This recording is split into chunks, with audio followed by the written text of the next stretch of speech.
अलीगढ़ से सलमान साहिद ने वक्फ संशोधन कानून के खिलाफ सुप्रीम कोर्ट में याचिका दाखिल की है। आज प्रेस वार्ता किसके लिए की गई है? आज वक्फ अमेंडमेंट बिल के खिलाफ अभी हमने एक विरोध प्रदर्शन भी किया था और उस विरोध प्रदर्शन जिस दिन किया था उसी दिन हमने एक ज्ञापन भी दिया था जिलाधिकारी महोदय को, तो देश की राष्ट्रपति महोदया के नाम था। इस बिल को रद्द करने की मांग की गई थी क्योंकि ये बिल संविधान के खिलाफ है, मुस्लिम समाज की भावनाओं के खिलाफ है। तो इस बिल के खिलाफ मैं सुप्रीम कोर्ट गया, जहां मैंने रिट दायर की है, जिस पर जल्द सुनवाई होनी है और भरोसा है कि सर्वोच्च न्यायालय इसमें न्याय करेगा और इस बिल को रद्द करने का काम। अगर इस तरीके की कार्रवाई में अगर आपको वहां पर भी अविश्वास मिलता है तो फिर कहाँ जाएंगे, क्या करेंगे? कानून पर, हिंदुस्तान का मुसलमान कानून पर हमेशा से भरोसा करता है और देश के प्रत्येक नागरिक को कानून पर भरोसा करना चाहिए। लेकिन आजकल जो प्रथा चल पड़ी है, स्वयं न्याय करने की प्रथा चल पड़ी है। आप देखिए, रोज आप देख रहे होंगे लोग न्याय हाथ में लाठी डंडा कट्टा तमंचा लेकर स्वयं करने लगे हैं। तो मेरा तो मानना ये है कि हम लोग कानून पर विश्वास करने वाले लोग हैं। इस लड़ाई को मजबूती से कानूनी रूप से लड़ेंगे और उसके बाद जो हमारे सब बड़े तय करेंगे, हम लोग उसको मानकर इस लड़ाई को आगे बढ़ाने का। आज जो प्रेस वार्ता की गई है किस में? देखिए, जो वक्फ अमेंडमेंट एक्ट बना है वो कॉन्स्टिट्यूशन के खिलाफ है, फंडामेंटल राइट्स के खिलाफ है। प्रीएम्बल में जो कॉन्स्टिट्यूशन में फंडामेंटल राइट्स से भी ऊपर रखा गया है, वो उद्देशिका होती है, जो प्रीएम्बल होता है, जो मकसदियत होती है कॉन्स्टिट्यूशन की, जो उसके भी खिलाफ है। और इस तरह से ये डिस्क्रिमिनेटरी है, सिर्फ मुसलमानों से उनकी जगह धार्मिक जगह और दूसरी जगह छीनी जा रही है और गैर मुस्लिमों से नहीं छीनी जाएंगी। उसमें सिख ईसाई भी है, बुद्धिस्ट भी है और क्या कहते हैं पारसी में किसी से नहीं छीना जाएगा, सिर्फ मुसलमानों से छीना जाएगा। आरोप भी लगाए जा रहे हैं कि इसका गैर इस्तेमाल होता रहा है। तो अगर कोई चोरता जो है किसी जगह चोरी करके ले जाए तो आप क्या कहेंगे उस चोर से? तो चोरी हो गई।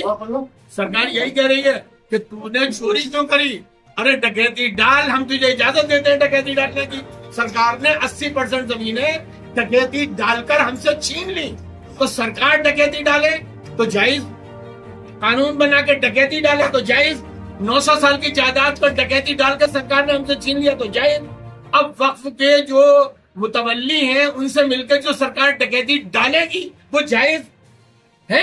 अब तक वो चोरी कर रहे थे तो सरकार चोरी से करने की गलती को उम्र कैद की सजा कर रहे। आप क्या राय? हम बिल्कुल, हमसे पूछा सरकार ने, हमारे फायदे की चढ़ जा बेटा सूली पर राम भली करेंगे 5 लाख का नुस्खा है, 5000 साल का नुस्खा, चढ़ जा बेटा सूली पर राम भली करेंगे। सुन लीजिएगा मेरी बात को। किसानों से पूछा कि तुम्हारे वक्त के फायदे, तुम्हारे फायदे का है? किसान भी कह रहे हमारे फायदे का नहीं, हम भी कह रहे हमारे, हम सब पूछा नहीं हमारे फायदे की कर रहे हैं। तो तुझे क्या पड़ी हमारे फायदे की? तू नौकरी करने नहीं देता, कहता हम भीख देने को तैयार है। तू भीख लेना चाहता है 5 किलो ले ले, तू भीख में लेना चाहता है फला चीज ले ले, लेकिन नौकरी नहीं मिलेगी। एमएलए नहीं बन सकता, एमपी नहीं बन सकता, चपरासी नहीं बन सकता, जमीन नहीं खरीद सकता। तेरी खरीदी हुई पुश्तैनी जो जमीन 1300 साल की हम छीन लेंगे। वो छीन रहा सरकार। कट्टी कहते हैं हमारे वो थे जानवरों का काम था, वो छीन लिया। जो हमारे खानों की तिजारत थी वो छीन ली, हमारे कपड़े की तिजारत थी वो छीनने की पूरी कोशिश कर रही है सरकार। हमारे लोग सिलाई करते थे, उससे रोजगार हासिल करते थे, वो छीन लिया सरकार। तो 100% मुसलमानों की कमर तोड़ने के लिए उनको जो है वो 1000 साल का 1300 साल का बदला ले रही है सरकार। तुम्हारी यहाँ पर मिलीजुली सरकार रही, मुसलमानों की जो 1300 साल हिंदुओं के साथ मिलकर सरकार रही। तो अब ये दिखाना चाहती है बीजेपी के जो चंद 10-12% लोग हैं, जो इतने ज्यादा बड़े बदमाश लोग हैं, जो 2019 से लेकर 2025 तक जो जजेस अपॉइंट हुए, आपको पता है 78% सिर्फ श्रवण समाज के। आपके जो शेड्यूल कास्ट वो गायब, शेड्यूल ट्राइब वो गायब, माइनॉरिटीज ये सब मिलाकर 5%। आप बात करिए, हमारी आबादी अकेली 50% हो गई शेड्यूल ट्राइब और शेड्यूल कास्ट। अच्छा, इसके अलावा सुनिए, माफ कीजिएगा, एक मिनट और सुनिए।